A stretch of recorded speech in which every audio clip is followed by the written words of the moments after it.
রাজধানীর বনশ্রীতে radiant school and কলেজের ১০ম শ্রেণীর শিক্ষার্থী গলা কেটে নির্মমভাবে হত্যার ঘটনা ঘটে, যা সারা দেশে ব্যাপক চাঞ্চল্যের সৃষ্টি করে। সিসিটিভি ফুটেজ বিশ্লেষণ করে আমরা যেটা দেখতে পাই যে হোটেল কর্মচারী মোহাম্মদ মিলন মল্লিক ঘটনার দিন ১৩৩৬ ঘটিকায় এবং খাবার নিয়ে ১৩৪১ ঘটিকায় ভিকটিমের বোন একত্রেই বাসা হতে বের হয়ে যান।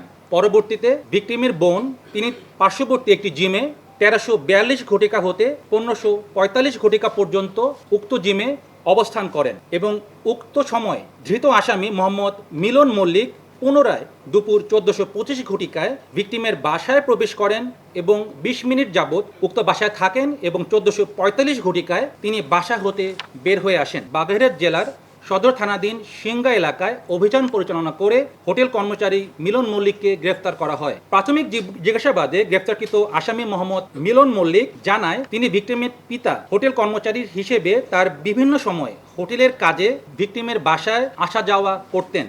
উল্লেখ্য, মিলন মালিকের বাসা হতে ২ বেলার খাবার আনা নেওয়া করতেন। এখানে উল্লেখ্য, বেশ কিছুদিন ধরেই মিলন ভিকটিমকে অনৈতিক প্রস্তাব দিয়ে আসছিলেন। ঘটনার পূর্ব রাতে আসামি ভিকটিমের বাসায় যখন তিনি খাবার আনতে যান, তখন পুনরায় ভিকটিমকে অনৈতিক প্রস্তাব প্রদান করেন। ভিকটিম আসামির প্রস্তাবে রাজি না হয়ে তাকে গালিগালাজ করেন এবং আসামি ভিকটিমের রূঢ় আচরণে ক্ষিপ্ত হয়ে পরদিন তার বিরুদ্ধে একটা প্রতিশোধের সিদ্ধান্ত গ্রহণ করেন। ঘটনার দিন ভিকটিমের বড় বোন যখন জিমের উদ্দেশ্যে বের হয়ে যান, আসামির পূর্ব পরিকল্পনা অনুযায়ী পূর্ব থেকে সংগৃহীত নাইলনের দড়ি সহ ভিকটিমের বাসায় পুনরায় যান। প্রথমবার উনি খাবার আনার জন্য যান এবং তার বোনের সাথেই বের হয়ে আসেন, বড় বোনের সাথে বের হয়ে আসেন সবার সাথে, এবং পরবর্তীতে পুনরায় তিনি তার বাসায় যান এবং অনৈতিক প্রস্তাবের ব্যাপারে আবার তাকে জানান।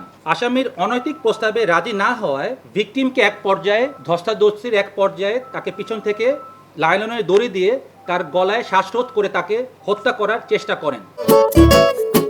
খাবারের পছন্দ ভিন্ন হলেও মজার বেলায় সবাই এক। পরবর্তীতে ভিকটিমের চিৎকার চেঁচামেচিতে লোক সমাগম হওয়ার ভয়ে রান্নাঘরে থাকা বটি দিয়ে আসামি ভিকটিম গলা কেটে হত্যা করেন। হত্যাকাণ্ডের পর ঘটনাস্থল হতে দ্রুত তিনি পালিয়ে যান এবং যাওয়ার পূর্বে বাসার বিভিন্ন আসবাবপত্র তল্লাশি করে নগদ অর্থ নিয়ে যান। প্রাথমিক জিজ্ঞাসাবাদে গ্রেফতারকৃত আসামি মোহাম্মদ মিলন মল্লিক এই হত্যাকাণ্ডের সাথে জড়িত থাকার অভিযোগ স্বীকার করেন। এই নৃশংস হত্যাকাণ্ডের পিছনে অন্য কোনো উদ্দেশ্য আছে কিনা তা তদন্তকারী কর্মকর্তার বিস্তারিত তদন্তে বেরিয়ে আসবে বলে আমরা মনে করি। আমরা আসামির সাথে একটা ব্যাগ পাই এবং ব্যাগে অন্যান্য কাপড় চোপড়ের সাথে ওই দিন যেই কাপড়টি উনি ব্যবহার করেছিলেন, কালো প্যান্ট এবং নীল গেঞ্জি এবং একটি হুডিটা আমরা পাইনি, বাট কালো প্যান্ট এবং একটি নীল গেঞ্জি আমরা আসামির কাছ থেকে উদ্ধার করতে সক্ষম হই। তার পূর্বে ঘটনাস্থল থেকে পুলিশ যে ঘটনায় যে ব্যবহৃত যে বটিটি সেটি উদ্ধার করে এবং নাইলনের যে দড়িটি সেটি উদ্ধার করে। যেহেতু আসামির বিরুদ্ধে পরবর্তীতে আইনানুগ ব্যবস্থা গ্রহণের জন্য খিলগাঁও থানায় হস্তান্তরের কাজ প্রক্রিয়াধীন রয়েছে।